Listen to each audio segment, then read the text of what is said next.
Hello everyone, welcome back to Man Manga Boy Got His Manga. You're already noticing this. Man Manga Boy, did you steal this off the printing press? Yeah, they gave it to me for a reader survey on the email, and I read it, and I said, did you get this? And then the person who said yeah, they're like, is it good? And I'm like, I don't want to read it yet. So they're like, I'm going to print it. So they printed it and I bought it. That was that. So check your emails if you're interested in reading it online, but they give it up for free to everybody as promotion for the new Dot Hack game that came out on the Switch. That's not new anymore, but still, if you've never played it, definitely check it out. It's a lot of fun. Let's get into these books though. So we'll start with Dot Hack G Begins. It ties together all these series and kind of brings us through the main story of the main character so far and what he's been through. It's very exciting, a lot of fun. Check it out if you want to play the new Dot Hack game, or I guess I keep saying new, but it's not really new anymore, is it? But still, definitely worth checking out. Very insightful, huge twist in it that I didn't even know. And I've been following the series for years. It ties them all together, including Dot Hack Sign, which was great. We've got The Boxer. The Boxer was really good. I wasn't sure who the main character was, whether it was going to be him or this guy or this blonde-haired kid. I didn't know him right there, if they were going to focus on which of them or all of them or what. It seems like it largely focuses on this guy and this guy at this time, but it seems like he's probably the main character. Anyways, the main concept is this boxing coach. He's legendary, okay? Legendary boy. He is going to help train some people that he thinks are going to be good boxers, specifically him.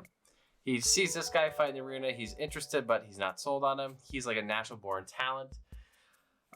Versus this guy, he is working hard prodigy, and the other guy who's just bored. He's bored. He's like, if it's fun, I'll do boxing. If it's not fun, I'm not going to do it. Anyways, the white-haired guy is a bully, and he bullies everybody. This guy scares the crap out of everybody because he's weird. And so that's kind of where we're at. He punches the gray-haired guy, the white-haired guy once, and I don't really want to spoil it too much, but I really enjoyed this read a lot. It was interesting, it was fun, and the facial animations are really well drawn. I thought that it was an excellent story. I read through it in like a second, it felt like. Zom 100, 6 and 5. This continues the Farmland arc. I'm calling it the Farmland arc anyways. We get covered in poop in this one. We have a antithesis to the bucket list, which is a bucket list of things I want to do before I die to fuck up humanity. So that was really cool. Little thing on that. We get some ass. You guys like the ass. Everyone's always commenting more ass, please. So there you go. We get some makeup special tips. We get some creepy human villains. So that was exciting. It's good to have the human villains instead of just zombie threat because it keeps things kind of, up in the air. We figure out what the dad finally has and we leave off into the next arc. We don't get too far into the next arc though. We just kind of hint at what's happening next and leave it there. So I was liking this read quite a lot. The story, in my opinion, keeps getting better and better as the volumes go on. So if you dropped it thinking it was kind of aimless, I do feel like there's more of a plot to it now. But it's definitely not anything like Alice in Borderland, which came before by the same author. So you definitely have to know that going into it. The two are nothing alike. But this one's a lot more fun and very funny. PeachBoy Riverside, 4 and 5. Another set of series that I feel like is really good, but a lot of people don't read. Hopefully more people start reading this sooner than later. We get to find something out a little bit about, not Carrot, but Frau. Has this sweet demon form. They fight a vampire, and Frau goes into this awesome fallen angel form and just destroys him. So that was excellent. We see kind of Carrot's opinion on people and Sally, and so it's an interesting thing to see since Sally no longer has her, or not Sally, Carrot no longer has her horn. Volume 5 shows them kind of come back together with Momotaro. And he also comes across an ogre without a horn, who's a nun with amnesia at this time. And they enter a tournament to figure out who's the best swordsman in this village. Of course, they're all there, including one of the ogres, who is forced to become a human. We find out that one of the ogres wants to work with humans, but he seems kind of shady. And Momotaro wants to kill all ogres, full stop, no questions asked. And so Sally has to kind of make a choice. Do I side with my friend, or do I side with this ogre who's been kind of scheming against me and seems kind of sketchy? So I'm interested to see what happens in the next volume, who Sally picks to side with. It's been a lot of fun reading through PeachBoy Riverside. If you're not reading it, it's a lot of action and definitely some, twist to it. Kimono Jihen, this volume was really good. I read it a while ago now because I was on vacation. I read it before vacation, and then on vacation is a new week, so then I read a few other titles as well, so it's kind of hard for me to remember everything that happened.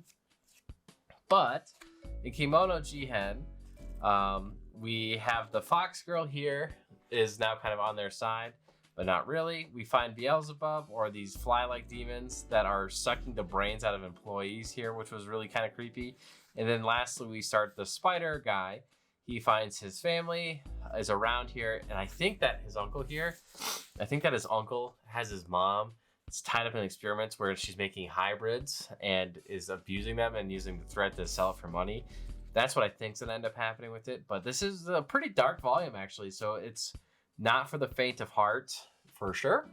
A lot of gore and kind of twisted, dark imagery and undertones. So be aware of that before you read through this. This is not just a fun shonen. This is definitely more of a seinen, in my opinion. Kind of more that way than it is anything else. So if you're interested in this series, or you weren't because you were thinking it was just another shonen, I would definitely check it out because it is pretty twisted. And a lot of things happen in here that you wouldn't expect.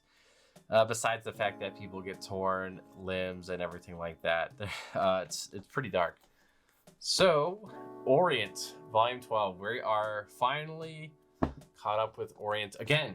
And what happens? He goes Super Saiyan. Yeah, no, he goes Super Saiyan. It's cool. So we find out that he has some of the Obsidian Goddess in him from drinking that blood a few volumes back. And he has the Yellow Aura. So he's able to use Yellow Aura as Obsidian God. Meanwhile, she's like a fake Obsidian God, is able to use all of them, so they think that she's going to win, but obviously our main man is the main character. We have super strong attacks here. You see this Special Beam Cannon-esque attack has ripped a hole to the nethers, split the seas in half, and just is continuing to go. This turned epic. I loved this volume. It's, I think, the resolution to this arc, but every time I say that, but wait, there's more. And, there was more. So I was happy to read through it. But I think Orochi's finally dead. To see this girl turn into like a demon with her dad was wild. And just absolutely amazing. I definitely recommend reading this series if you have not read it, or if you dropped it before like volume 4 or 5, because this series is so good. You are missing out, especially with this arc. This arc really solidified it, in my opinion. It is good. Kubo Won't Let Me Be Invisible Volume 5. This picked up a little bit more. This series shows Kubo go, lingerie shopping, which, you gotta buy it for that if nothing else. Blah. Also, it shows, what else? That's a good point. I did like this more. It shows a little bit more about Kubo's friends, a few other people during the class. And then it also shows the main character. He has a few friends, but they don't really notice him. So Shirashi has to kind of make it a point to talk to his friends because they go out looking for him and they can't find him. And then he's like, look at him try to find me. It's so funny. Anyways, she also finds out that she gets embarrassed a lot more in front of Shiroshi than she used to. She buys underwear that's his favorite color and all these kinds of things. So I like this one actually a little bit more than the other one. We also see that Shirashi is pretty bad at sports, and it's sports day. Oh, darn it. Who would have thought the introvert would be bad at sports? Anyways, I like this one more than the past ones. This has more characterization in it, so that was nice. Afro Samurai. This is like a comic book issue kind of a volume. The only thing in color is blood, so that's really cool. It gives us a little bit of extra content at the beginning of it compared to where the anime begins, if I remember right. Then it goes into the anime. Very exciting series. A lot of blood, a lot of gore, a lot of violence. It's really just all violence in core, really. Check out the anime if you're interested in this series first. I think it's a lot better than the manga, but still, the manga is really good. But it doesn't have the hip hop and great soundtrack that the anime has, sadly. But this is still really good. Read for sure. If you're interested in Afro Samurai, I would strongly recommend checking this out and picking it up. Lastly, Vinland Saga Book 9. Oh man, Vinland Saga is always a good read, right? So we pick up where we left off, and that is with this bear and this girl, and you know what that means, right? Oh boy, she's gonna be wearing a bear coat by the end of this volume. Anyways, oh my god, there it is. We kind of get a resolution between her and Thorfinn, and they decide that they are going to actually watch Thorfinn closely with her crossbow kind of focused on her. Meanwhile, we find out Thorkel is still doing well. He's living large and in charge, and he can't stand to live without war and murder. Kind of the antithesis to Thorfinn. So that's exciting. It's really funny to see Thorkel and Thorfinn interact with each other. But Thorfinn doesn't want anything to do with him, and he wants to just kind of not have war. Obviously, Thorkel wants to have a big death match with Thorfinn because Thorfinn's the only one who was able to actually injure him and, like, you know, lose his eye. So that was really exciting. We get a few color pages in here as well with this nice bear that Thorkel can easily just suplex and destroy on his own, and that is just absolutely insane. Thorkel's an insane man. So yeah, had a blast reading through this. A lot of action, a lot of fun to it. Just seeing the story kind of develop is really nice. That'll do her for today.